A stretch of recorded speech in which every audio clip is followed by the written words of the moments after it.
Trimap চার্টের function বা ফিচার্সগুলো কী কী? It gives a hierarchical view of data. Hierarchical view of data মানে এটা ছোট থেকে বড় এরকম অর্ডারে ভ্যালুগুলো চারটা এমনভাবে গঠিত হয় যাতে ভ্যালুগুলো ছোট থেকে বড় এরকমভাবে বোঝা যায়। ডিফারেন্ট ভ্যালুগুলো থাকবে তো ডিফারেন্ট জিনিসের ডিফারেন্ট ভ্যালু, তাহলে যেটা সবচেয়ে ছোটো সেটা আগে, যে তারপরের সাইজটা, তারপরের সাইজটা এরকমভাবে আসে।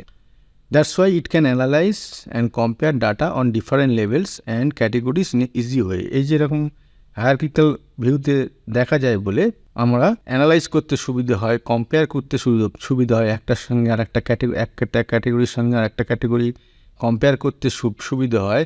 লেভেলগুলো তাদের নিজেদের মধ্যে কোন লেভেলটা বেশি, কোন লেভেলটা কম, বা কোন ক্যাটেগরিজটা বেশি, কোন ক্যাটেগরিজটা কম, এটা সুবিধা হয় অ্যানালিসিস করতে। It also highlights the category showing the highest value.